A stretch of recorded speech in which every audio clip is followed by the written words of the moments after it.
Hey, bud. How are you? Reese, I think it needs to be invited up to speak. all that handoff. All right. all that build up, and he's not here. All right. Well, Dan, how are you doing? I'm doing great. Preparing for the 12 days of VeVe Christmas. It's going to be great. Nice little celebration. Good way to wrap up the year and just give back a little bit to our amazing community. I mean, it's been an insane year, so it's going to be nice to send it off with a bang. It shall indeed. There he is. Yes, VeVe Jesus has arrived. I hope everyone is ready for that.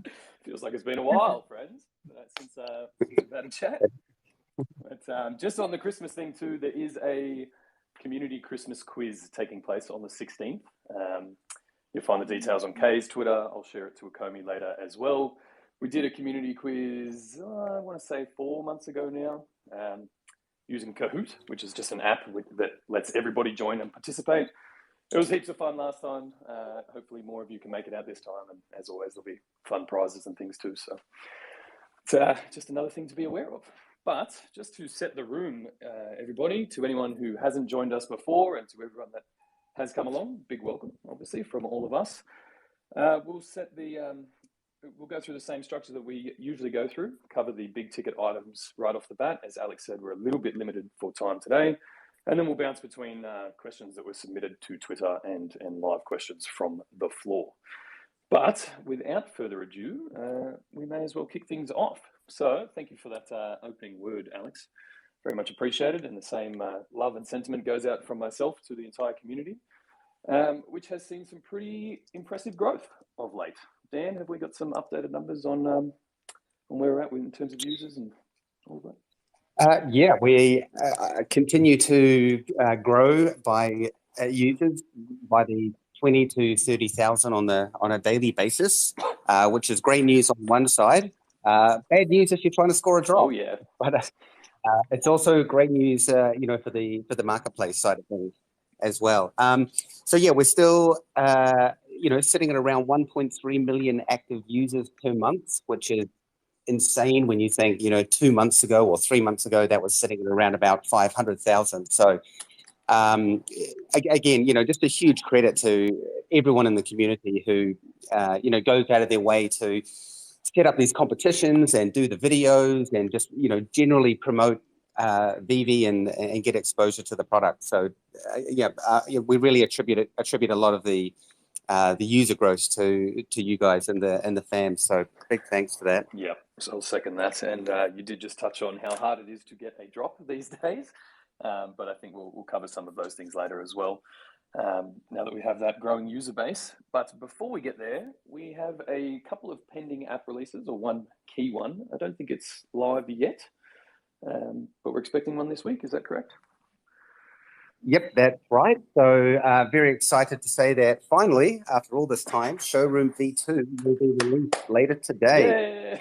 We're gonna. Yep. So I hope you've got all your weekends cleared so you can spend time creating some amazing showrooms.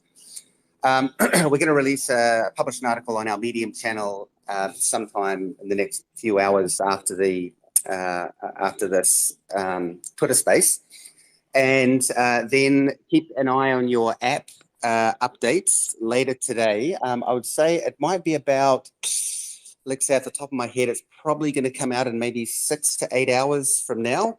So hopefully that's not 1 or 2 a.m. for any of you. And if it is, no reason to get up. It'll be there when you wake up in the morning. Exactly. So yeah, a couple of things to touch on. I think I've covered this in some of the last AMAs, but just to give you guys an update on exactly what is going to be coming out with the Showroom V2. So obviously we have Showroom version 2. So we are upgrading from our beautiful white polygon square box, which is the existing showroom, to something that is far more aesthetic and looks a lot nicer. And inside of that new showroom, we've also removed those kind of wall panel things that were in there just to open up the space and, allow you guys to have more room to sort of play around. And yeah, very excited to see what awesome creations are going to come out of this new showroom. There is a small, well, I won't say an Easter egg, but in the same way that there was that lovely little crack in the wall for all of you Volta and Showroom fans, you'll know what I'm talking about, where you can escape out into the sky box. We do have an area in there as well that you can exit. It's not visible, so feel free to have a wander around and try and find it. Now, for anyone who has a version 1 showroom, you will keep those showrooms unless you delete them. Once you delete them, whenever you create a new showroom, you will, moving forward, get the showroom version 2. So if you want to keep the old showroom or the showroom version 1, just make sure you don't delete it, and all of your collectibles, the setups that you've done inside the showroom will of course stay intact.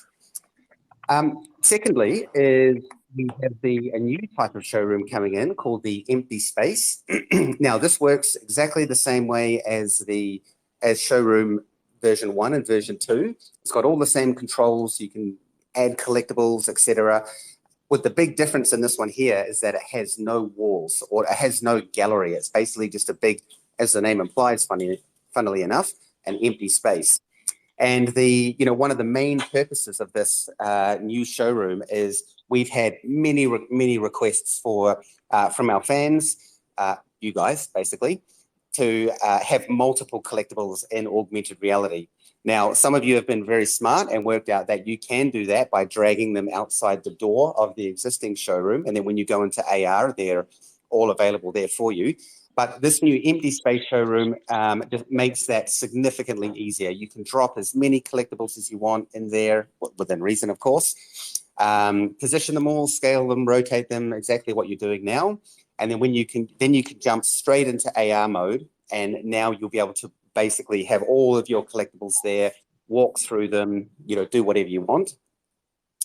And also to make this AR feature even easier in the empty space, there is a new option when you are in AR mode, when you're using the empty space showroom, called Move All. And this will basically allow you to move all of the collectibles that you've got in the scene in one go. So you can scale them up and down, you can rotate them, you can move them, just to save you having to go through that painstaking process of moving each collectible one by one. And then lastly, across all of the showrooms, we've added in the undo redo feature. Again, just a little bit of quality of life upgrade. So if you can experiment a little bit more without having to manually move those things back. So I think that's going to be a big improvement. So that's all coming out today. So keep an eye out for that. Now, next week or the following week, we will be rolling out one more update to the showroom, and this is all around how you move the collectibles inside the showrooms. Right now, you have to tap on the collectible, and then you get the 3 buttons down the side that allow you to move, rotate, or scale. We're actually doing away with all of those buttons, and we're changing everything basically just to finger drag. So you want to move a collectible somewhere around the floor, you can just tap on it and drag it. If you want to rotate it, you can just drag your finger off the selected collectible, and then obviously you can pinch to scale up and down. So I think that's we've implemented this because it's the current system is a little bit cumbersome, especially when you're on those tiny little devices. So really looking forward to getting that updated as well. So we'll keep you guys posted on what's happening there. But yeah, very excited to get this out, and excited to see what amazing creations come out of it. Yeah, for sure. Definitely. Volta Hog's going to go crazy on this one. Oh, yeah. So question, because I've gotten this plenty of times on Twitter, but just to confirm, comics in showrooms is not part of Showroom V2, correct? No, it's not. That is still being worked on. There are a few technical issues that we need to work through. We have actually worked out, or the developers know how it's done. So it's just a matter of us finishing that up. But I know that people are very very keen to get the comics in their showroom. So we have bumped it up the priority. Actually, just at the beginning of this week, the project manager and I were saying maybe we should get that one back up on the list. Mm-hmm. Right on. Cool. And there will be an accompanying Medium article. I know you mentioned that, but just keep an eye out for that, everybody, just so you can get the full scope of everything that's rolling out in this next update. Perfect. Yeah, it's been a long time coming, this showroom, and it looks fantastic. And we can stop heckling Trevor about the lighting once it's out. But all right, that's perfect. Now, sometime last week, there were a few very lucky recipients of the Ron English Gold drop for having that set completed. Now, there were definitely some users who did not receive that, even though they had the set completed. Do you want to just give a bit of an update on that, Dan? Where are we at with that and what's happening? Yeah, absolutely. So I think the important thing to realize is that there was a cutoff date for those golden rabbits. It was a gift that we well, actually, I won't say it's a gift that we decided to do. It was a gift that Ron decided to do. Thanks, Ron. Thanks, Ron. Yeah. But yeah, I mean, for everyone who got it, we really hope that you enjoyed the gift. And for those, there definitely are still some pending users. The devs have been working through the list just to work out who was missed out from the cutoff period. And we will have that all resolved by the end of next week. But please just keep in mind that if you don't get one, it's because we have a cutoff date. If you were buying, a day before or an hour before completing the set, I'm sorry to say, don't expect that you'll get one, because we have to obviously, work out how many editions we want to do. And for that reason, that there was a cutoff date. Yep, I think that's pretty reasonable. I think most people are used to that sort of snapshot date in crypto. So yeah, that's great. But we will work to sort out those other the ones that are due out. And just on that, I think it's always pertinent that we give a bit of a security update. Of course, everybody sees these bot images floating around and all that kind of stuff. But our new systems are absolutely smashing them, as far as I'm aware. Any updates on that front, Dan? Yep. I mean, I'll just say what I basically always say, which is, we employ some of the best companies in the world to manage, for bot protection. But as I've always been very transparent about it, bots are always a cat and mouse game. Bots do something new. We implement the update, or our bot protection team will be like, this is where we think it's going, so they put some future protections in place. But if you see one or two bot images floating around, I mean, just bear in mind that one of them pops up like every couple of weeks, and then every couple of weeks, the community goes into a spin, and everyone thinks that we're just doing nothing, and we don't care. But we do care, because we have to spend quite a lot of money to care. So it's something that we take very, very seriously on our side, and if you are a bot user and you get caught, then there are 100% ramifications. I feel, a little bit sorry for our support team. They are always dealing with these bot guys. And I can tell you that they are pretty ruthless when it comes to it, because it is a straight out violation of our terms and conditions. And of course, it takes away the feds for everyone else. So just anticipate every couple of weeks someone's going to throw up an image of a bot.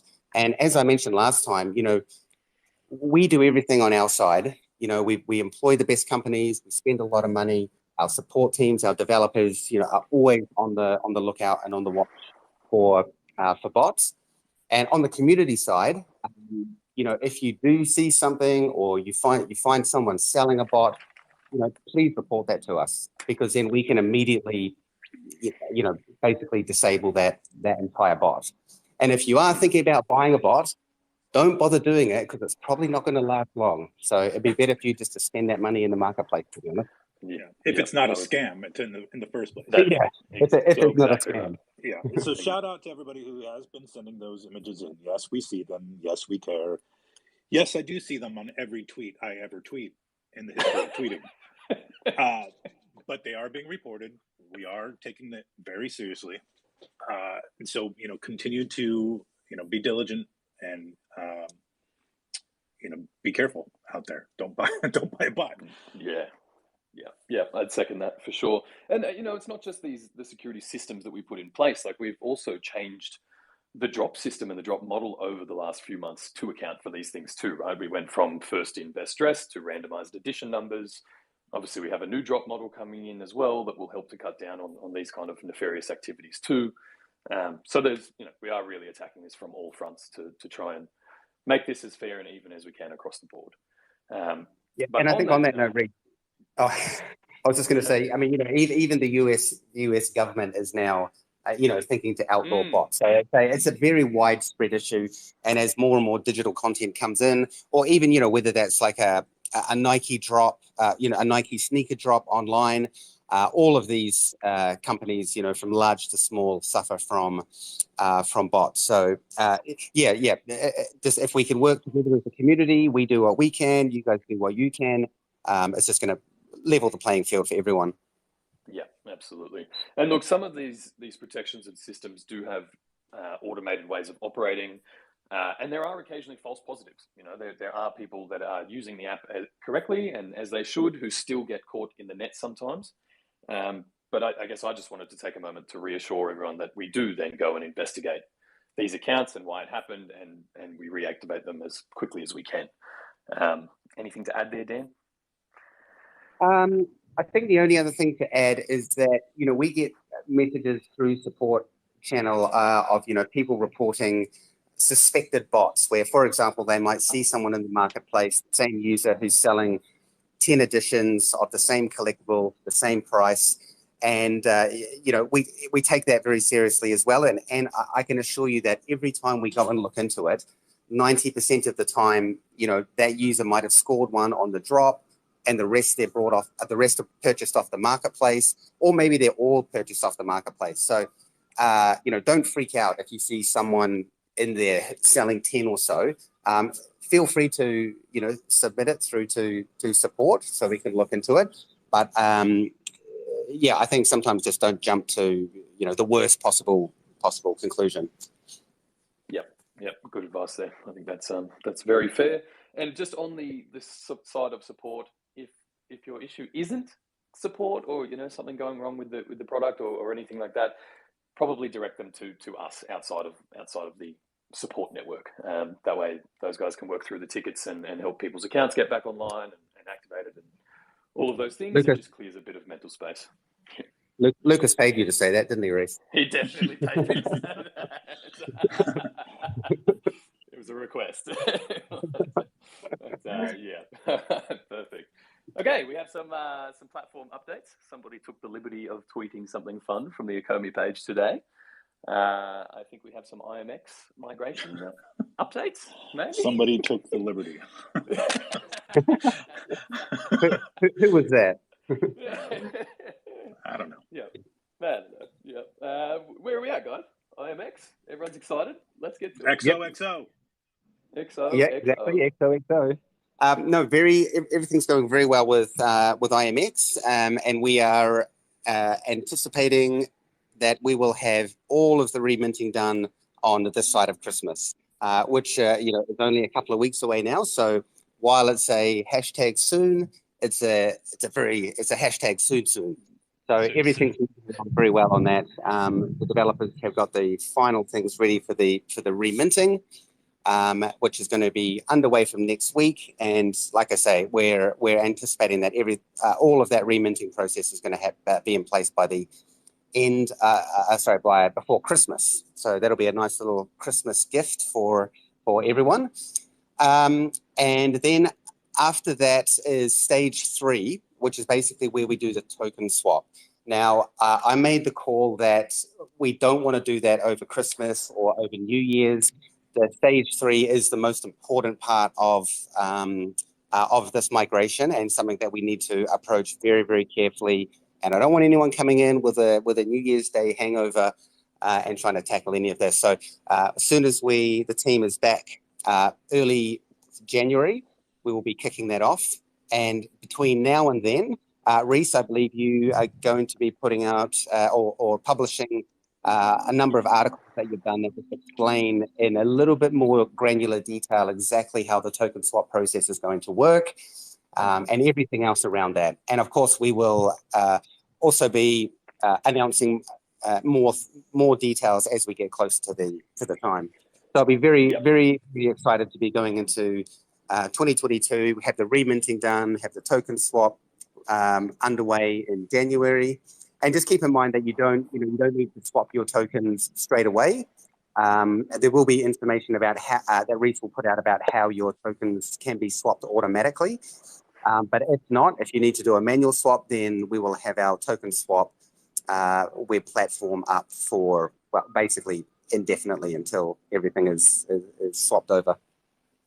Yep, that's exactly right. I'll put out all those instructions and information in the next couple of weeks.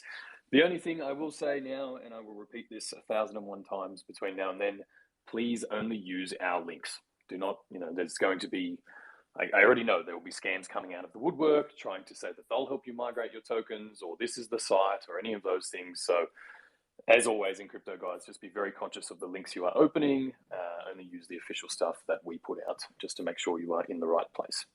But and I think just to add to that, Reese, I mean, some people can be quite sneaky. Like, if you're, for example, if you're doing the word Ecomi and it's all in uppercase letters, the I might actually be a lowercase L. So yeah, just to second what Reese said, just be very careful and make sure you're following only official links from our official channels. Yep, perfect. Okay, other than that, super exciting news. Very, very happy to be. It's all happening. It's all happening. It's happening. That's it. Now, of course, the other thing that gets commented on everything we tweet is the MTL updates. We've been testing all of that in the live version, production version, and all of that. Do you want to just update people on where that is at, Dan? Yep, that is correct. So we rolled that out into production, what was it, a week or two back now. And we are just working through with our beta testing group to just ensure everything goes well. Most of it has gone well so far. There's a few things that we do need to address before we open it up to the wider community. But other than that, it's going well. It's live. It's out there for users. So please just bear with us as we get through these last little steps. Obviously, setting up a international payout system is fairly complicated, as you can appreciate. But we are making good progress now, and again, coming into 2022, it's going to be fantastic to have this in place. Yeah, absolutely. And do you want to just maybe give everyone a refresher on the rollout of this? I mean, we're just going to bring in small groups to start. Is that still? That's correct. Yeah. So right now it's internal and a few external users that we have selected. And then after that, we will roll it out to smaller groups, like 10, then 20, then 30, then 50. And then at that point, once we are feeling very confident about things, we will then start to open it up to much bigger groups, like 1,000, 2,000, 5,000. And then once we reach a critical mass, we will open it up to everybody. Yeah, perfect. It's a very similar rollout to when the market reopened a couple of months ago for any of the OGs that were around then. So, all right, fantastic. 2022 is shaping up to be a great year, I think. MCP version 0.3, is that where we're at now? Well, actually, it's going to MCP version 1.0. I think we've got pretty much everything finalized now. And again, a lot of fantastic feedback from the community. One shout out that I want to do is I believe the channel is called Orion Trader or Orion Crypto Trader. He does great breakdown videos, and I think I saw one pop up on my YouTube feed about the new queuing system that we have coming up. So I just want to do a shout out to you. I watched a couple of your videos on the breakdown of MCP points, and it's awesome having this feedback from the community. So MCP version 1.0 only has a few changes because I think we're looking pretty much bang on with everything. Couple of points to cover off is that we decided that for duplicate comics, for the common and uncommon rarities, these will be exempt from the duplicate point deductions.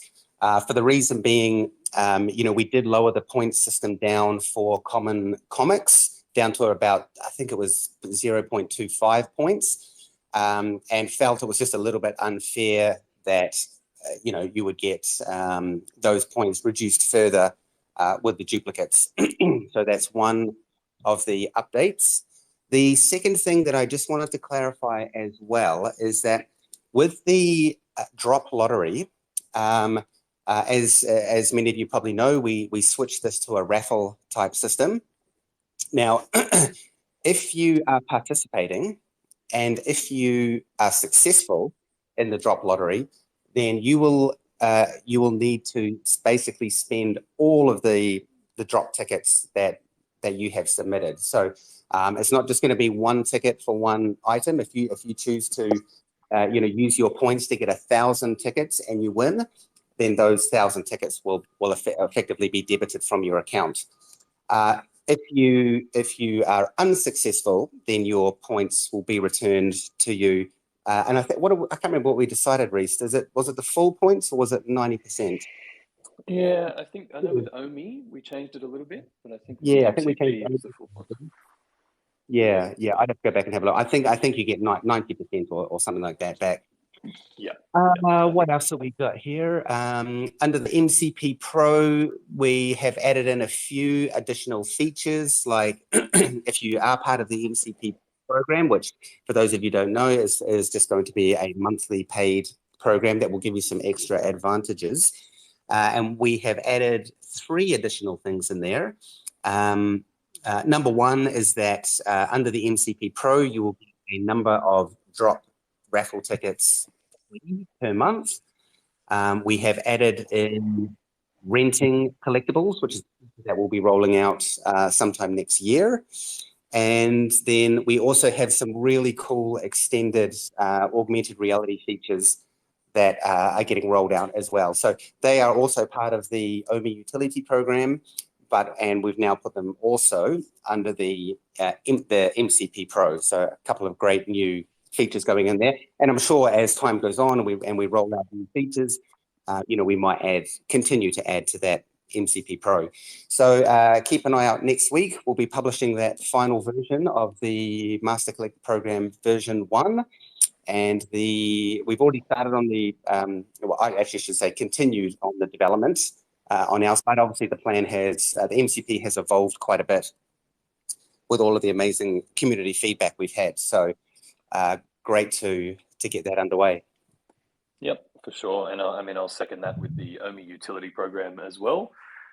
Big thanks to everybody for the discussions and their feedback. It's obviously incredibly helpful for us to be able to shape these programs around your expectations, as well as the actual practicality of them.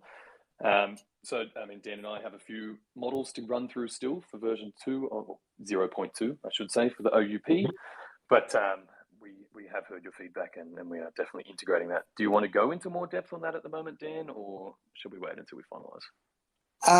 I guess we can just touch on a few light points, such as some additional tiers in the staking program. Also, the easier access to use OMI in the market. We're looking to maybe remove that access out of the tiers and just have it a bit more open. And then we are also looking into offering some kind of exclusive or collectible content. So if you're staking at a particular tier, you might have a better chance to get something like a secret rare or an ultra rare. There will be things like exclusive accessory packs, a whole bunch of things like this. So really, from our perspective, because Ecomi has to be very careful on what we do with the token, to offer some form of APY becomes quite a complicated thing for us, because we're a real business with one foot in the real world and one foot in the crypto world. However, what we are looking at doing now is offering, or at least having the greater chance to get some of these secret rare collectibles. Yeah. I think that was some of the key feedback that we received too. People wanted that collectible incentive for different staking tiers. So we're definitely trying to integrate that. Also, big thanks to everyone who submitted their suggestions for the new tier names. I think OMI McBoatface is my current favorite. Please. Why? You sent through to me, Reese? You at the top, as in why you? You at the top. Yeah. That's for you, Dave. Yeah, You at the top. Oh, great. We might throw those open to a Twitter poll, but yeah, that's a good idea. Yeah, it might be a good idea. We'll find out. Yeah, you never know.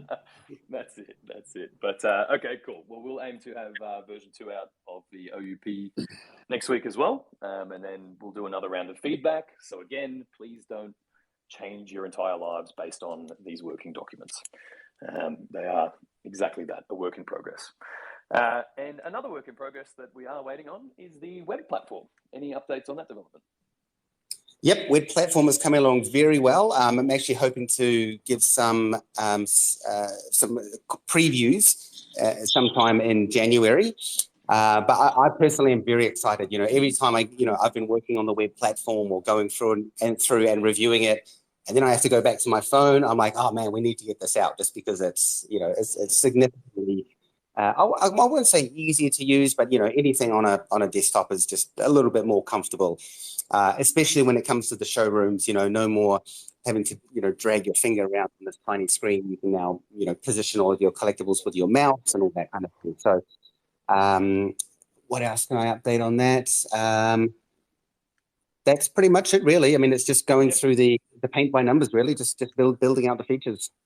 Yep, and for anyone who is maybe new to the community and not aware of the web platform up until this point, I mean, the first iteration really is just a mirror of the app on desktop. Is that pretty accurate? Yeah, that is accurate. I mean, effectively, you are logging into one app, which is VeVe, and you will now will soon have the option to do that with two different interfaces, whether that's mobile or whether that's desktop. So same with you'll use your VeVe login to log in into whatever platform, and then obviously you're going to have everything you want at your fingertips. Yeah, perfect. Okay, I'm sure people will be holding out for that. And we touched on this a little bit earlier, but we are going to implement a new drop model. I'm not sure if we've spoken about it at length previously, but did you want to dive into the plans there and how that's going to take place? Yeah, I do actually. So we do have the and for those of you who are new, so right now we have the extremely exhilarating, heart palpitating, numerous strategies and gates for the current drop system. Now as the platform grows and we get significantly more users in at the drop time, we need to shift to a queue or what's referred to as a waiting room type drop model. Now, I know everyone who has all of the tips and tricks nailed down are probably not going to be too happy about this, but ultimately, moving forward, this is the most fair way to do it. It allows us to scale, far beyond where we're at now. However, we are still going to make sure that it is a quick and fun and exciting experience. So the way it will basically work is 5 minutes before the drop is going to take place. You can go into the collectible or into the blind box screen, and you can tap the join waitlist button, and then you will be in the waitlist. And then when the drop happens, there'll be a random selection of users chosen to purchase the collectibles. Now, obviously, there's things like the drop raffle. So as you participate in the drop raffle, that will give you a chance to be selected. So by default, when you hit the join waitlist button, you effectively have one entry, in the waitlist. And if you choose to participate in the drop raffle, you are basically giving yourself more opportunity to get selected. So I think with these kind of two things, it's still going to be a cool experience. I'm not going to say it's going to be as crazy and it's as exciting as the current one. However, it is more fair, It allows the company to scale, and it's a far more efficient system. So that is probably going to roll out before the end of January. The development is well underway, and in the next couple of weeks, we'll be kicking off on the user interface side of things. And again, you know, Reese, I'm sure we'll be putting together an amazing article, and we'll keep you guys right up to date with what's going to happen there and how it's all going to work. For sure. And I mean, Dan, you did just say the end of January, but can we just extend that to the end of March? And then if it gets delivered early, we're in the good books. Well, the thing is, Reese, I didn't say what year. Yeah. You see, I've got smart now. Yeah. Obviously, we try to deliver these things as quickly as we can, but you know, if I've learned anything this year, it's that development takes way longer than you think it's going to. So it's just well, I think you know, the developers are pretty good. I think what it is that there's a lot of stuff that we have to tackle as a business. You know, whether dealing with the massive user growth or request from a particular licensor. So it's not like we're slow on the development.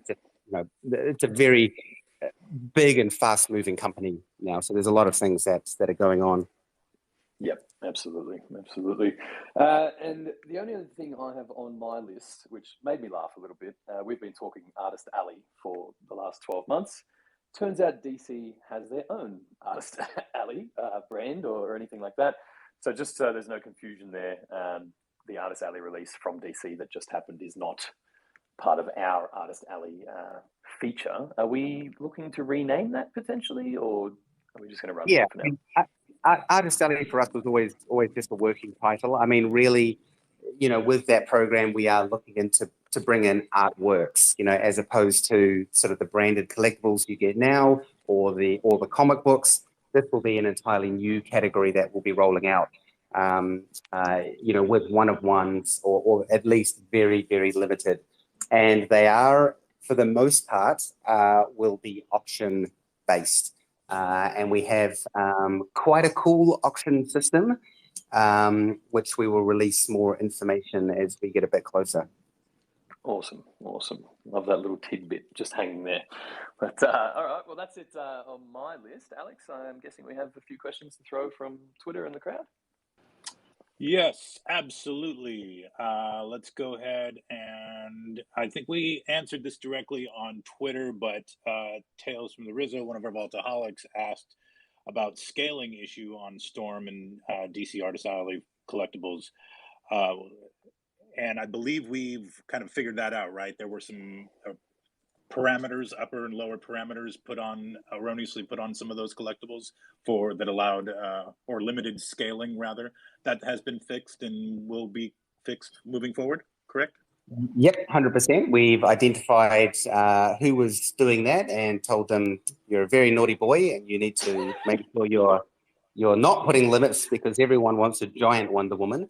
So I think all of the DC Artist Alley has been fixed.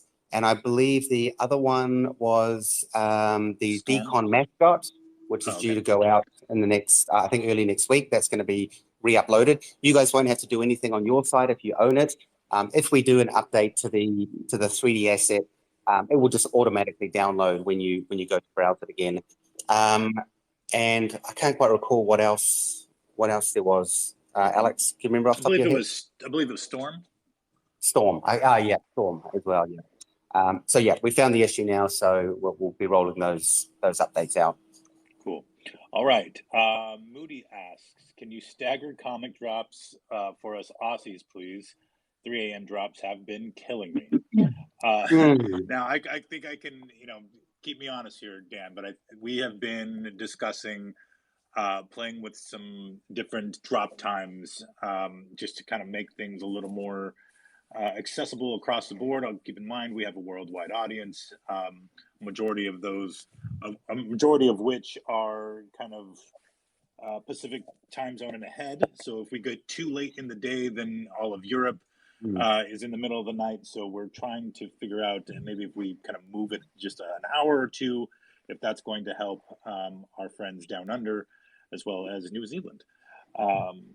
So we'll be experimenting with that soon, likely in the new year. Yeah, that's right. Yeah, it is. We're kind of damned if we do, damned if we don't. If we move the date too far one way, then we get people from another region, getting upset at us. And from our perspective, we absolutely aren't trying to ignore anyone down in the South Pacific. I mean, of course, that's where Dave and I are. And all of my friends every week give me hell about, damn, why is it always at 5 a.m.? You don't care about me. And I'm like, hey, you better be quiet or I'm going to disable your VeVe account. And it always worked every time. So yes, we are going to be playing. We are going to be playing around with those drop dates to make it a little bit more reasonable for people around the world. Right on. Okay. VeVe, OMI my homie, asks a rough ballpark idea when the secure wallet will be back in stock for the holidays. Sounds like a question for David Yu. Yeah. David Okay. Yu. So we might put some stock on this morning. That was a lot faster than what I thought you were going to say. Wow. Hey, can you save I'm me just one? trying to please everyone.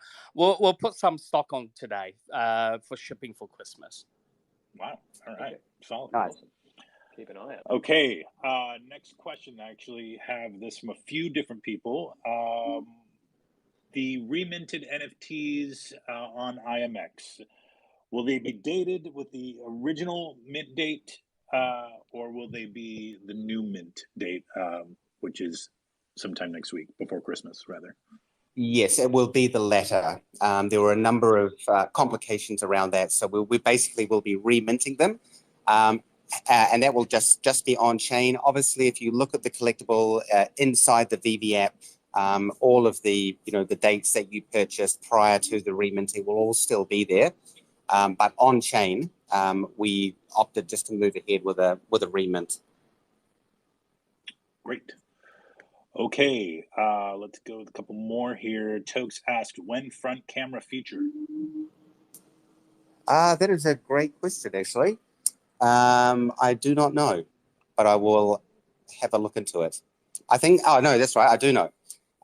We were waiting for to implement a new feature in AR that is supported on most devices now, called occlusion. And what this allows you to do is to be in front of one of these 3D assets when you are in augmented reality. So for those of you who don't know, when you drop a collectible in AR right now, you can't walk in front of it. It will always appear in front of you. But Apple and Google and such have now implemented this occlusion feature, which will basically allow you to walk in front of it and sort of mask the collectible out behind you. And so we decided to wait till we get that in place, because otherwise, there's not going to be too much. Ultimately, a front-facing camera, you want to take a selfie with Batman, right? And Batman should be behind you. So once that feature, which is actually all developed, we just need to get to the UI side of things. Got it. Cool. This one might be for Mr. David Yu. Stefan asks, will we ever see blind box series with 10K editions, which are all unique in their own way? Like Bored Apes, for example, each one in the blind box is completely different. I'm sure someone's hacking my email or my account. This is not me, Dave. I mean, how is it possible? I mean, that's a wild guess, but yes, we are working on something that will be in this line, where it's 10,000 unique blind box. Every character's one of one.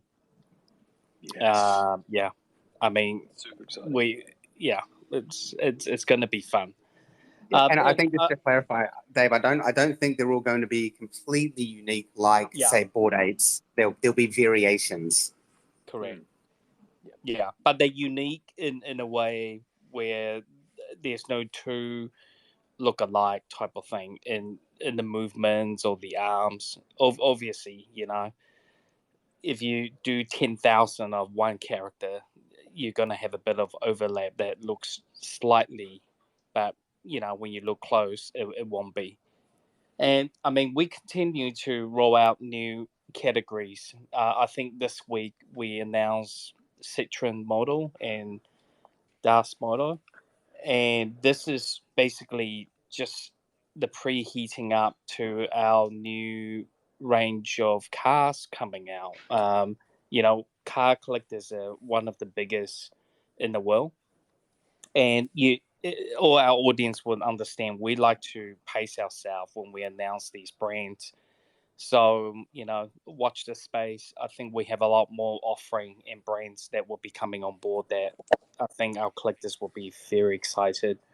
For all the car enthusiasts out there, this is the time for you to start saving up. Save those gems. Okay. Just All on right, that gem squeeze. All right. Yeah. Well, thank you, Mr. Yu. In fact, that's probably a miss on our part, or my part rather, that I didn't add that to the agenda. Kind of recapping some of the big announcements that we made recently. One including Jim Henson Company with the 35th anniversary of Labyrinth. Very excited for that. For all you 80s kids like me who are excited to get your hands on some Labyrinth collectibles. That will be coming soon. We also have, as David mentioned, Citron and DS, two French automobile manufacturers who will be debuting concept car NFTs on the platform. Very exciting.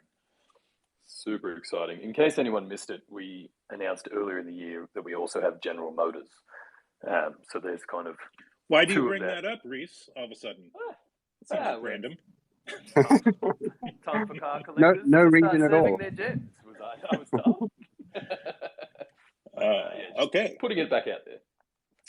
All right. Well, hey, let's move to the stage. Let's just get a couple of these going before we move back to the Twitter questions. Again, community fam, we have a limited amount of time today, so I'm just going to try to blow through a couple of these heavy hitters.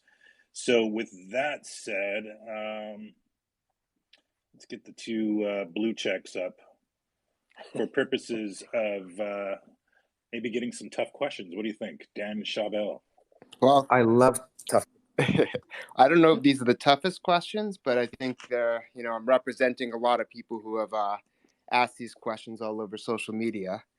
And I want to first thank my girlfriend for letting me do this, because I had to basically bribe her with sushi to be able to be on this call for a long time.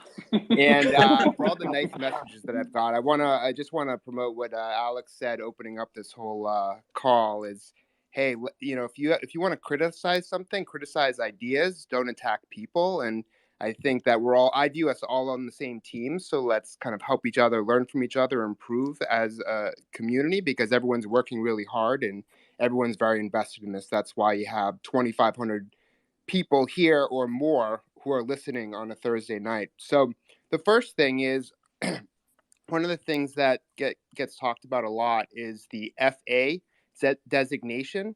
So in terms of clarification, when in a collectible says FA, does this mean first appearance on VeVe, or does it mean first appearance on VeVe and any other possible digital form on competitive, NFT sites, etc.? Yeah, Dave, you're probably the best man for that. Yeah. We classify our collectible as the premium collectibles. So when we say first appearance on something, it's the first appearance of that collectible. We don't really pay too much attention at the moment what other project is happening. And I do understand there will be other companies out there that will be minting their licensed digital collectible. I don't think most of them out there do classify them as first appearance. Just so we all understand, the rarities, the first appearance, the con exclusive, all these things have came to my mind because I've been in the collectible business all my life, and I put these in place for pretty much for the VeVe fans to easily navigate even the commons, uncommons, the secret rare, and the seasons, how we break them down. These are all, I won't say we trademark them or anything. It's just a language that we use every day. When I speak to Dan, how many we're going to mint? Are these going to be the first edition or the first appearance? Are these the con exclusive? what makes them secret rare. We just want to make sure that the terms that we use, we do run past with Marvel, we do run past with Disney. They do know, they do see the screens that what we call them FA. They do understand them. So I guess it is relevant. Yes, they are the first, collectible of its type. And just to make it clear, we are still today the first one minted Marvel. DC understand that. The news when they put it out, it was miscommunication through their media and PR team. The collectible that we have, the first mint of these characters in digital NFT format. Well, thank you so much, David. I think that brings a lot of clarity to this because a lot of people designated enormous amounts of value to these tags. And, in terms of how they're looking at it, in terms of investment and what matters and, one versus the other and how people disseminate. As you've been a collector forever, that people are constantly looking at like mint numbers and tags in order to differentiate value. And scarcity, et cetera. So the other question I have is, so we talk a lot. One of the big complaints is when MTL, like we hear when all the time through social media, Discord, everything. And, Jeremiah and I, and, I think Taps is on board and a lot of the community members have kind of pushed this up on Twitter as well, is I know it's very hard to say X will be done by March of 2022. And like giving dates is really hard because there's so many variables. But there's also, seems like a huge need for expectations being set. So is it possible? Again, I don't know what goes on behind the scenes. So there could be a reason why this makes no sense. But is it possible to have maybe a page on the website that has status bars for certain things without saying dates and just have percentages, and then you just move, 53% complete, et cetera? Is that possible? Is it smart? Can you give us a sense of potential solutions for setting expectations so that people feel like we're moving forward, and that kind of can eliminate some of the FUD and the people worrying about, is this ship moving forward, even if a lot of us know the ship's moving forward, because the key is if you trust the executive team, then you trust everything in a sense. So is that a possible solution? Yeah, I mean, the biggest problem is we, rather than making our website looks pretty and all that, we put all our resource getting the work done. And I understand that our audience community like to be what you're asking is to be even more transparent. Yeah, we definitely will be looking at it. We do put out a Medium article which updates everything monthly, so maybe that's something we can do in there a lot more better to update the community. And I do have to say, we do look at and we do examine how many users out there and how much jam. There is a handful of users are sitting on, I call it gold mine of gems, but rest assured, 99%, if maybe 98% of users are sitting on less than like $100 worth of gems in their wallet, or a couple hundred. Um, so the I guess in the community, as we all know, is that the one that makes the voice the loudest is the one that is frustrated because they want it there sooner than later. So, yeah, well, and we do understand. And lastly, I just want to remind our community is that anything that can be done within the company's power, we are the most agile team you will see. We will move, we will prioritize tasks. But the problem is when it comes to third party and regulations, it's a lot more hurdle. And I do have to admit, maybe um, I won't say we've been misinformed, or maybe we didn't thought the problem was going to be as big as it is, or the issue or the task, the pressure point. But everything now, myself and Dan have come to realize is that when there's 95% done, that last 5% sometimes counts for 50% of that whole whole line of production. So we're just going to be a little bit more careful moving forward, and just ensuring that we set date, and then you are correct. We will need to be a bit more transparent, and we'll put more effort into that coming up. But I think apart from MTL, MC program, the utility program, these are the last few pressure points. And I think once it's done, especially in the coming up quarter now, we're in, ticking over, that will all be gone. And I'm sure our audience will be giving us other things next year. No, I have no not doubt. at all. Yeah. So I just want to rest assure everyone that we are working all we can round the clock to get things sorted. Just give us a little bit more time, be a little bit more patient, and we'll get there together. Yep. Yeah, and if I can just add to that, Dave, I mean, number one, I'm extremely surprised to hear about this #Wins thing. I don't think I've seen that anywhere on any social. Number two is that, I'll put my hand on my heart and apologize. I'm often too optimistic about getting a feature out, and I'm probably the source of some of the FUD where, I expect that it's going to be out by this date, but then, we either run into issues or, like David said, sometimes the last 5% can take, 50% of the time. And it's always completely out of our control. We try to work very hard. And then lastly, I think I mentioned on an earlier AMA is that, we are a collectibles business, and that will always be the priority. If we're not doing drops, there's no point for MTL, there's no point for MCP. So we do need to make sure that we are, always making sure that we are contributing enough resources to ensure that we are, keeping these drops coming. And, from the audience side, but also from our licensor side, we need to keep a lot of people happy across the board.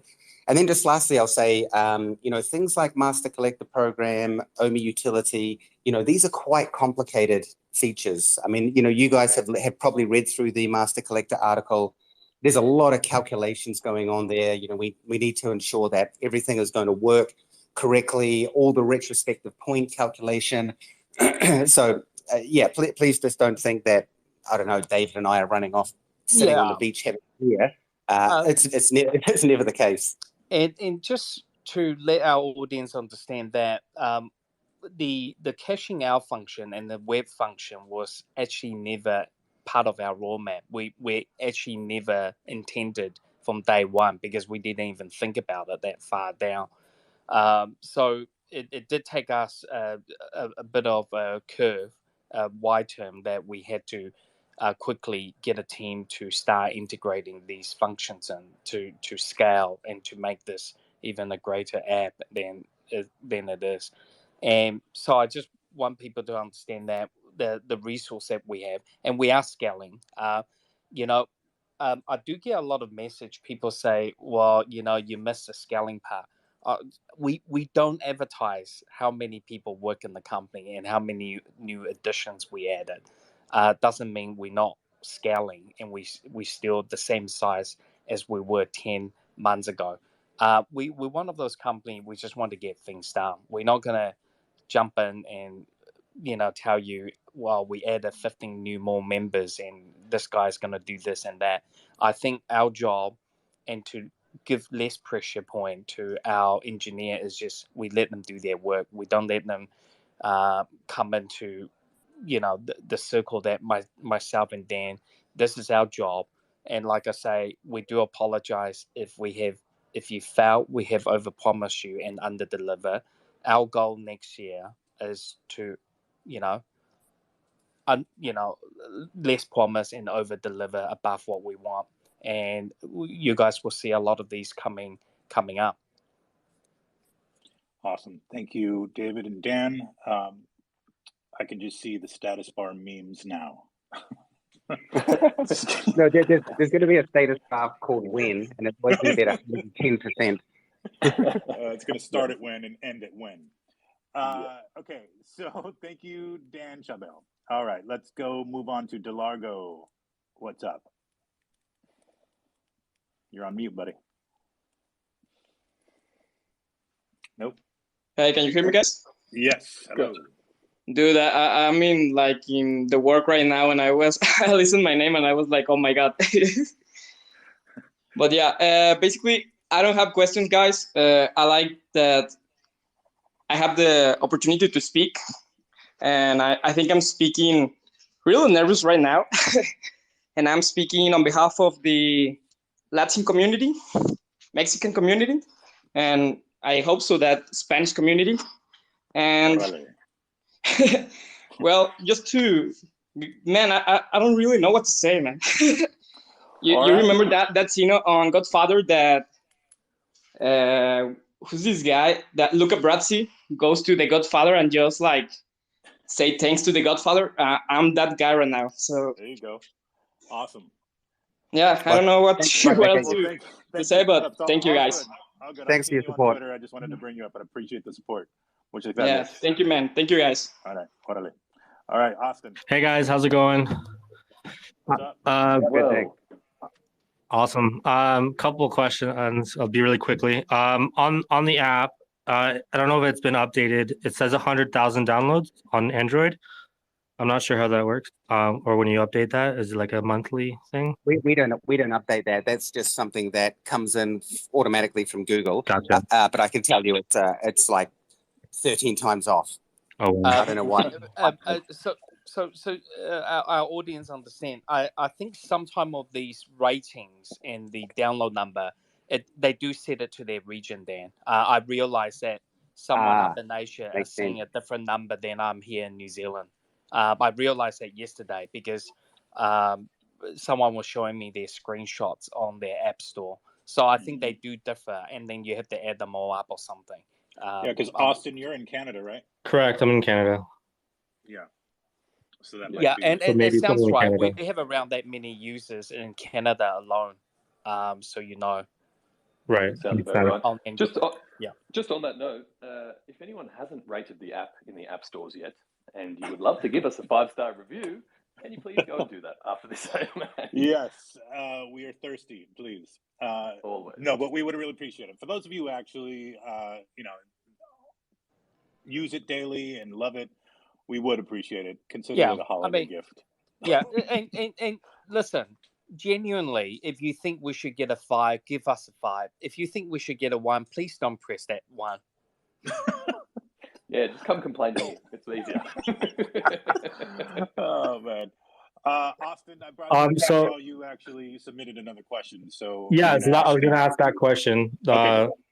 If you could compare OMI's tokenomics to IMX tokenomics, because I know IMX, which is Immutable X, they're also a utility coin. So why doesn't OMI have a decentralized governance model? Thanks. Well, I mean, I think one thing to understand is that we are both extremely different businesses. You know, IMX is a protocol. They build their own games on. They're 100% in the crypto space, whereas with VeVe, as I've mentioned a few times, you know, we deal with some of the largest licensors in the world, and we have to have one foot in the real world and one foot in the crypto space. So because of that, there are, I won't say some restrictions, but you know, if we were 100% a crypto company, it's probably unlikely that we would be able to land some of the brands that we do, because there is still a lot of trepidation out there about, you know, crypto, especially at these larger licensors. So, you know, as with the app and everything else we do, you know, I'm more than certain that things will evolve over time, and as crypto starts to become more widely accepted and more understood at these higher levels, it's likely that we will start to move in that direction. But we are under, you know, some constraints when we look at the crypto model. Right, that makes sense. And then for the minting of comics going to Immutable X, it's a little bit different than normal collectibles. How is that working? Because I know it's like randomized between all 5 variations. Because I think it matters for people. Yeah, so the rarities, I believe, will be written, will be part of the metadata, along with, you know, things like licensor, description, edition number. Outside of that, I don't think there's going to be too much difference. All right. Oh, sorry, Austin. I accidentally cut you off. My bad. But thank you. All right. Shadow, if you have a question about anything other than a spinning wheel, please go. Shadow, I'm messing with you. All right, man. Dang it, dude. You were, weren't you? You were Dude, I I was gonna ask about man. drop system, but it's all right. I got a backup question. So my two favorite things on the OMI utility was that there's going to be a burn feature and then also a renting feature. A quick thing though that I was thinking about. So like right now, because there are a lot of people that are like, man, I might burn some common comic books, that type of thing. But we kind of get on the app, it shows like the total available, and unless you were there before the drop happened to see how many were reserved, some people, like new users, they don't know what the total amount that there is available, aside from the reserve.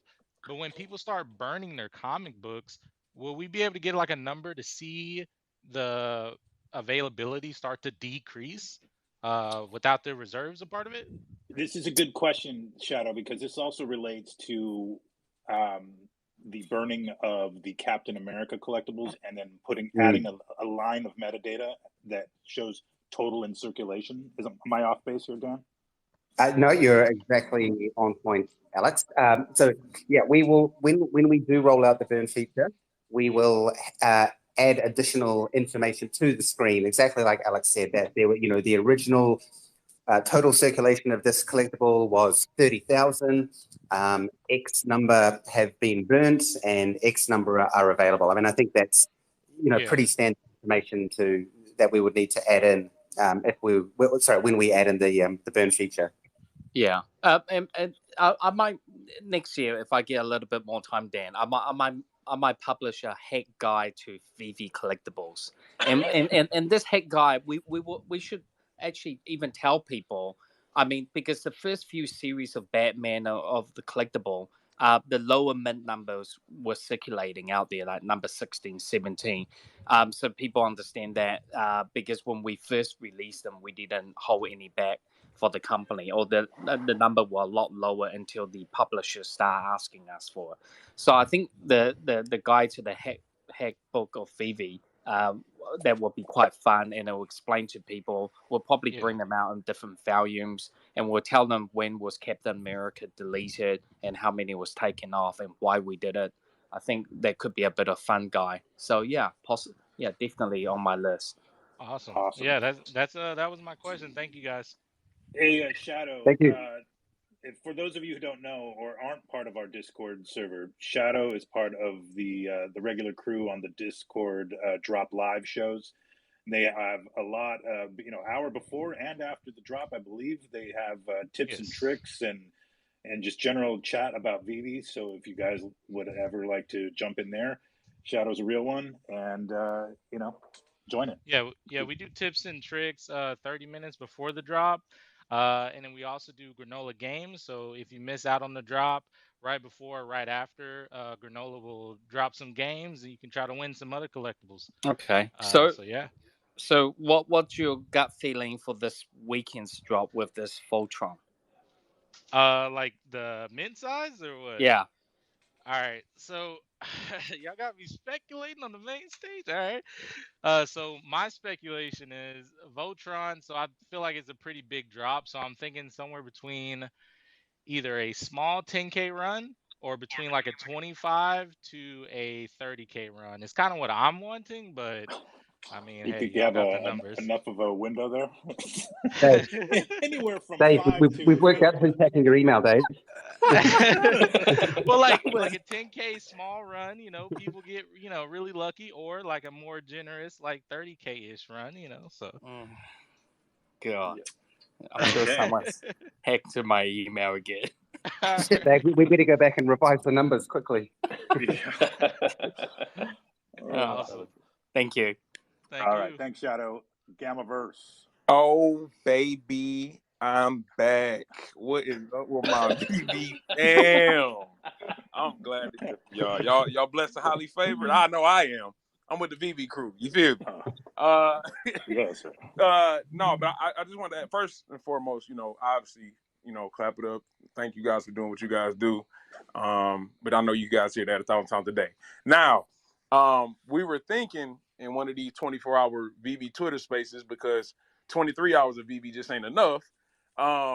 We got this exciting Voltron coming out, right? And that got us thinking, like, wait a minute, this could be an opportunity here. So what I wanted to ask, speaking of burning the Voltron, right? In the future, is it possible where, let's say you get, hypothetically, this is not here in VeVe yet, but let's say a Megazord, comes, or whatever comes, right? And you get all of the collectibles, and to get the ultimate collectible, right? The one that connects, you burn all of them or some form of fashion, right? Is that something that could be brought in the future? Yeah. Moving into 2022, we are absolutely have got our eye on, more interactivity and features like you are mentioning. 2021 has just been about, getting our production line in place, and as you know, a lot of the OG collectibles from season 1 are, a lot more simple than, say, were brought out in season 2 or season 3. So we absolutely want to continue to evolve the offering. And, that might include things like you mentioned, interactivity, or if you have, all 5 of something, then, it turns into something else. So yes, it basically is the TLDR. All right. Hey, look, that sounds amazing, man. I got my my mind running. And two, one more thing. I'm sorry. Now, you guys did mention about I know this is kind of far-fetched, but you guys did mention about potentially, customizing cars later on down the road and all that. Now, you don't have to say yay or nay, or too soon or whatever. But let's say if there's like the DeLorean, for example, right? We got that. Would you be able to, even though that's kind of like a sci-fi car, could we potentially be able to customize like Batmobiles and things like that as well, or is it only for cars that are like in the real world? So we will have customizations with the vehicles, and I won't say too much more just yet. However, where things are a little bit complicated is, intermixing IP. Like that can start to get quite tricky. So can't say that, we can't promise that we would be able to do that. But along the same lines as your previous question with the, interactivity, customization of your collectibles is something that we want to focus on next year as well. Sounds like a plan. Hey, keep doing what y'all do as always, and we're here to support all the time. Appreciate you. Thank you. Thank you, brother. Appreciate you, Gamiverse. All right, let's move it back to Twitter questions real quick. Relating with Chewy asks, what's going on with the accounts that have been disabled or restricted, like myself? I believe there was a new wave of restrictions that went through on some of our security measures. Can we speak to that a little bit and how support is involved? Yeah, absolutely. So like Reese mentioned before, we have very high-end bot protection services, and their job is to look for certain patterns or certain things when a request comes through, and there are sometimes false positives will come up. Now we understand that can be very frustrating. So if you have been called out as a false positive, we do apologize. What we're doing on our side is, we take the approach. It's better to restrict and then work with the person later on to get their account unrestricted, rather than potentially let through a whole lot of bots. So what we have been doing on our side is we have been building out our support team. I think correct me if I'm wrong, Dave, we've brought on another 3 or so staff over the past 3 weeks or so. With the whole idea is that, we want to make sure that our support is a lot more responsive. You know, if you do accidentally get caught as a false positive and you submit a support request, then we want to be getting back to you a lot quicker. And we'll continue to build out our support as the user base grows. So yeah, apologies again if you did get caught up, but please reach out to support if you haven't already, and they will undoubtedly remove those restrictions. Great. And then related to that question, Ty Jansen asks, there's been complaints about non-payments on auctions. Could you foresee the creation and implementation of a system that puts on a hold on gems to be used in auctions until the item is won or you were outbid? Yeah, now we've thought through this long and hard. Now the issue with putting a hold on gems is that means that, you know, everyone who is participating in that auction has to have all of those gems in their account, but only one person is going to win that auction. And then we get, you know, the flip side of that is that we then get people saying, oh, you know, I loaded up my wallet and, you know, I didn't win, and you guys are a scam. So it's, you know, there's a lot of balancing on either side. However, what I will say is that once the web platform is out, it will be a little bit easier because everything will be done via credit card. Obviously, the MTL will be in place by then. But I think this is a good opportunity just to bring up again that, you know, right now, you don't need to load your wallet up with gems, especially if you want to buy something from the marketplace. You know, you can click that buy now button and you will be prompted at that point to load up your gems. Now, one caveat to that is that if you are going for floor prices, there will more than likely be 10 other people going for that floor price as well. So in the market, if you want to be more successful, you don't want to load up your gems prior just in case you can't get them out or you don't get the item you want.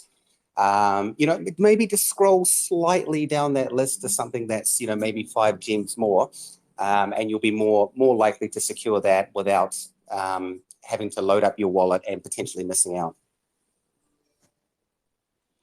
All right. Okay. Hey, Kid VeVe. Hello. Kid VeVe in the house. Hello, what's up? Thank you for picking me. Of course. Do you guys? Did you have a question? Do you guys plan to make the app easier for kids to use? And what are the plans?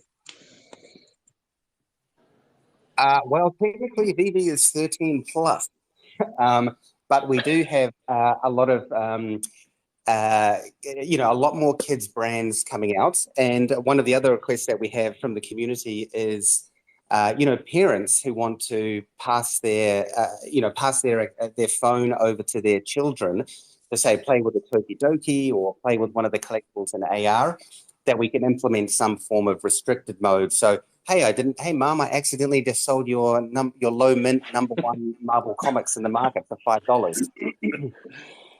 So yeah, in terms of kids functionality in the app, not so much because we do have an age restriction on the app, but there are other features around parental controls that we have been investigating.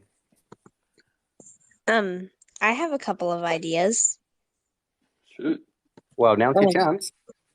Have it linked to the parent's account, and it can only have gems from the parent's account and cash out that way too. Yep,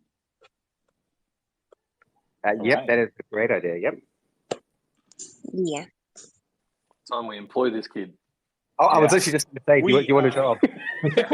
We met Kid VeVe at Decon, and he's an OG. Oh, wow. Man. He's a real one. Yeah. Wow. Can Yeah. I just say, VeVe, you know how to use this app just fine. Yeah. You got more drops than me. All right. Well, thank you, Kid VeVe. Happy holidays, man. You too. It's nice to talk to you all. Yeah, likewise. Thank you. Okay, Bye-bye. Bye. All right. I had somebody else up here, but they dropped. What happened? Okay. Well, let me go. I think what do we got? Like 5-10 more minutes, Dan? What do you think?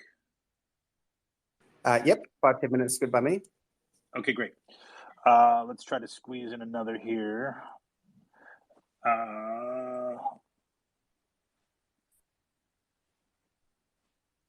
Is it coming up?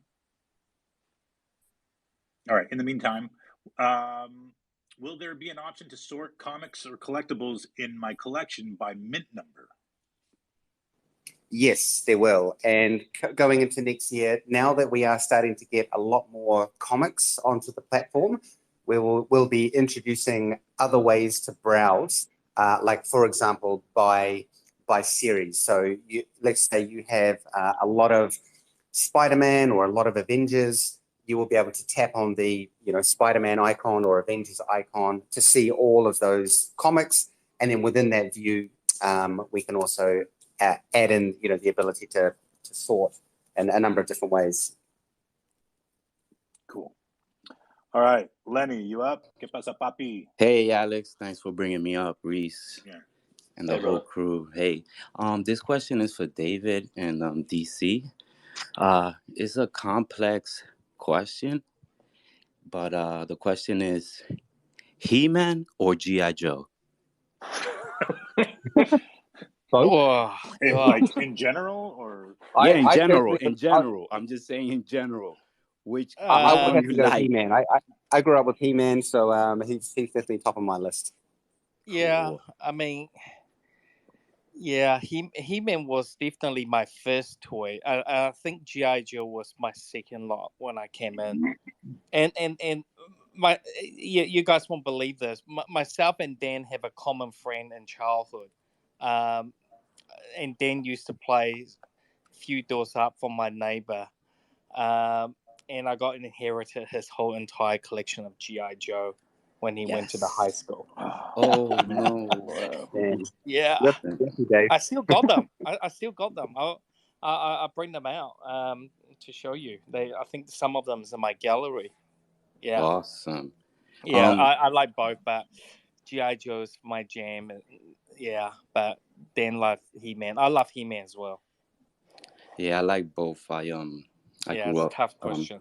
Very tough It's not tough. It's complex. That's why I said that. But I'll go with I like He-Man because I used to rush to get home and see He-Man.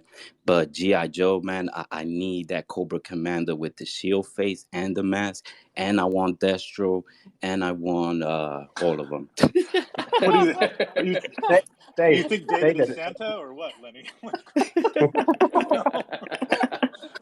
Hey Dave, who's the licensor for G.I. Joe?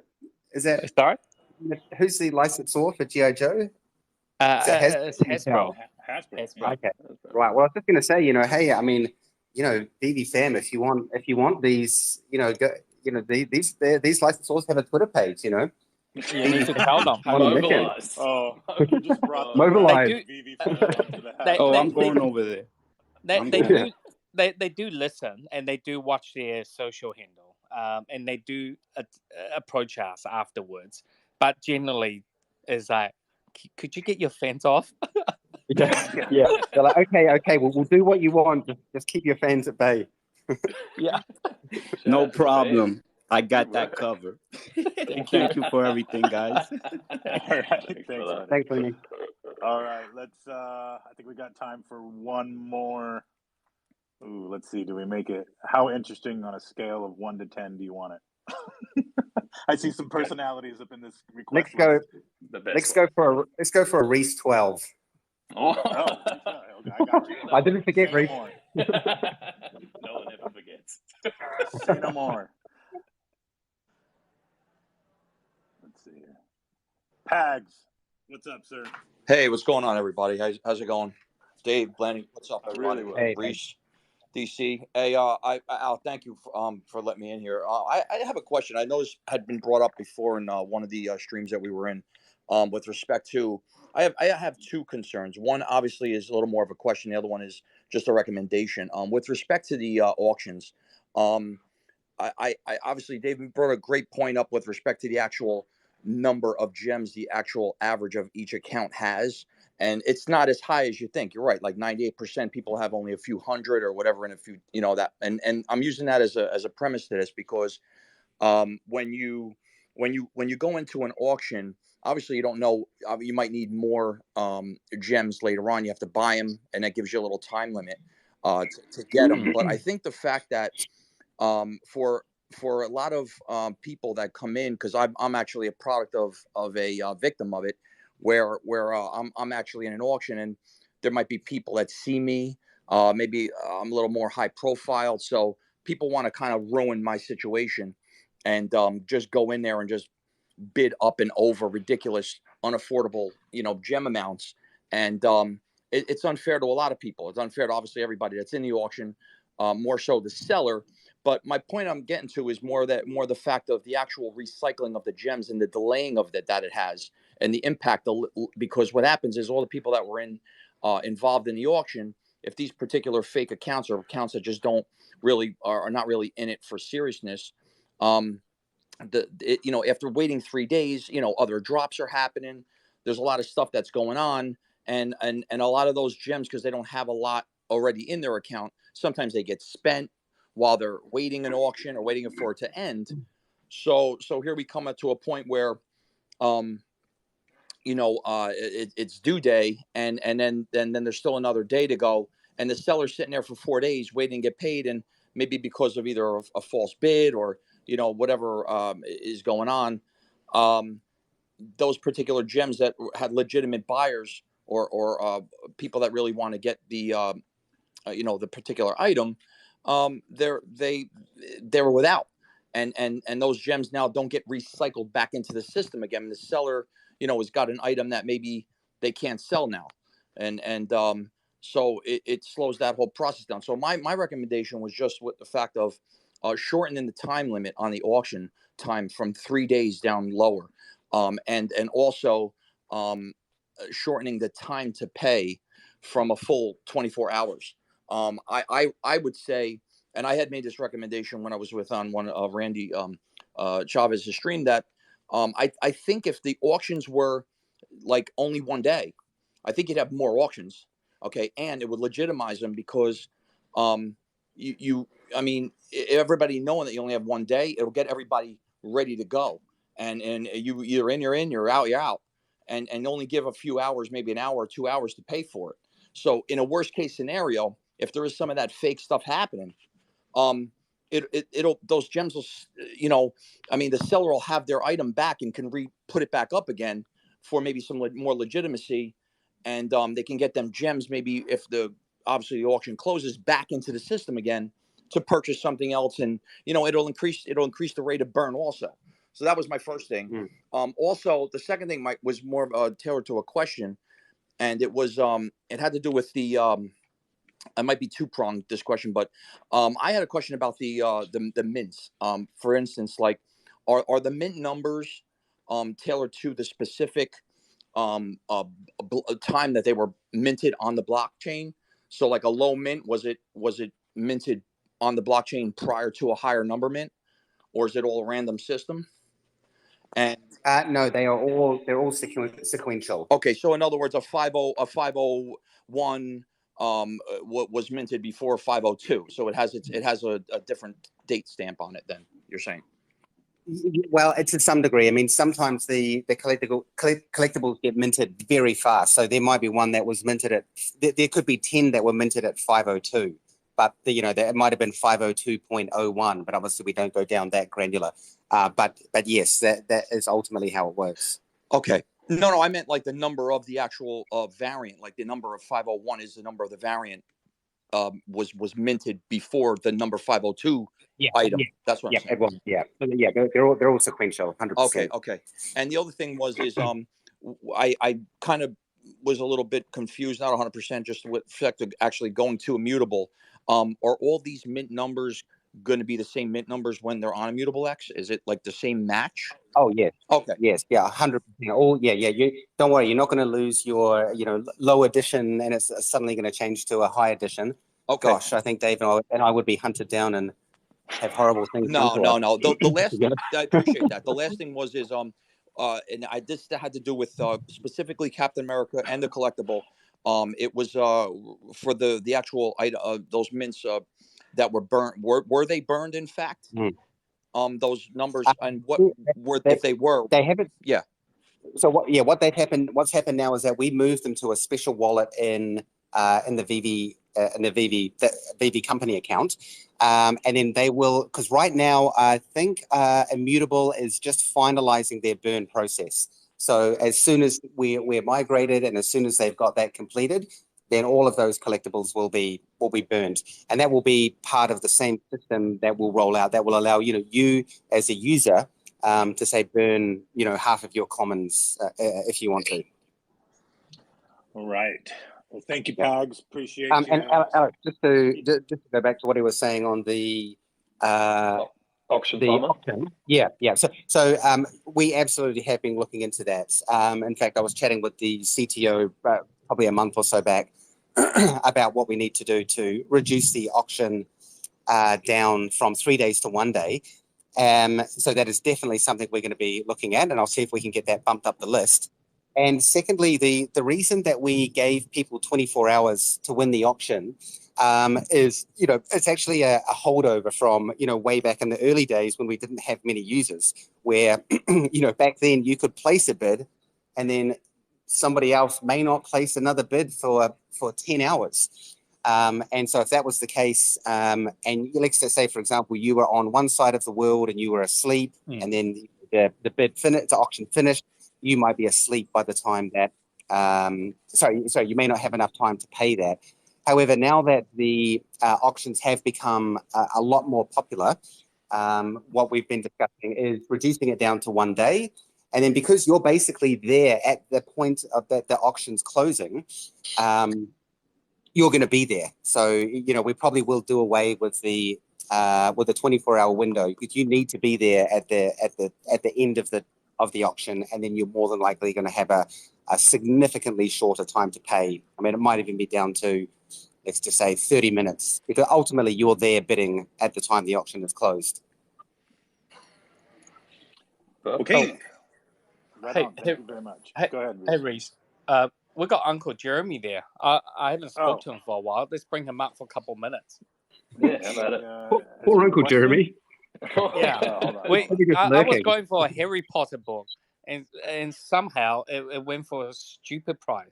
So Uncle Jeremy explained to me why. Yeah, and he did just buy Ask and you shall receive. Crystal Pikachu, right? What's going on, everybody? I'm glad to be here. Uncle Jeremy in the house. Hello. It's Uncle Jeremy time. What happened to this Harry Potter book I meant to get for 42 grand? Wow. That went for 470 grand. Yeah, I was in an airplane on business travel, and the internet was out. I was wanting to watch the auction live, and I was incredibly enthusiastically greeted when I landed by a bevy, a tremendous number of texts, including yours, David, saying, what just happened? So I know. that was amazing. Listen, the first edition, first print books are super undervalued. And frankly speaking, this is something that we had, I'd talked about in another AMA. Something that you guys could always consider is doing second editions of various things, including things like published works and various things. I'm just throwing that out there. There's always room for other editions. Yeah, that was insane. Because we were swapping though, and I believe like a year back or a year or two back, Harrods department store had a copy for sale for around 300,000, pretty good condition, signed. And Uncle Jeremy had one that's pretty much one of the mintest, the best. I call it the Christmas morning new, right? And that's how I describe the best of the best. And Jeremy, I think you have one that's worth more than 500,000 or more now. Yeah, I think that. I think so. And so last year, late in the year, I bought a first edition, first print. There was only 500 of the hardback books, and it was $193,000, and it broke a record for modern books. And just so that people know, today, a version that I would consider a 9 out of 10, mine's a 10 out of 10, sold for $471,000. So it was definitely a moment of great pleasure. to see that happening. I agree with you. But listen, I don't make those types of investments for a quick in and out. Like I'm in this for 10 plus years, as I am with VeVe. I'm a long. I'm long on this. And keep in mind that 300 of the 500 copy, they were given to the libraries, right? So they've been read through. They probably have stamp mark or tears and foldings in it. So 200 copies that's mint that went to private hands. And I will say the publisher will keep a handful and the author will have a couple handful of them. So circulating, man, that must be super scarce. I'm excited. And I know that. So now I have a mission, which is to work with you to figure out how to get one in your hands, because I know what kind of collection you have. Yeah. But, after that, my book dealer rang me up and I bought some James Bond from Ian Fleming first edition books. Yeah. So for those of you who don't know, I collect everything that's collectible. Yeah. Amazing. Well, listen, I was just checking in to listen. Obviously, this is one of my favorite collectibles. What's going on with VeVe and all of the ancillary currency and economy behind it. And so listen, I'm so thrilled that you guys pulled me up, but I'm happy to be listening and one of the community, and much appreciation for pulling me up, y'all. Yeah, thank you. I hope you have a great holiday season coming up. Thank you. Thanks, Jeremy. Take care, Jeremy. All right, thanks, guys. All right. I think that about does her. Dan, David, anything else you want to add? No. I just want to thank everyone. We're coming towards an end. Wishing everyone a great holiday season. And we do have a freaking not bumpy, probably will be bumpy, bumper 12 Days of Christmas drops coming, I think.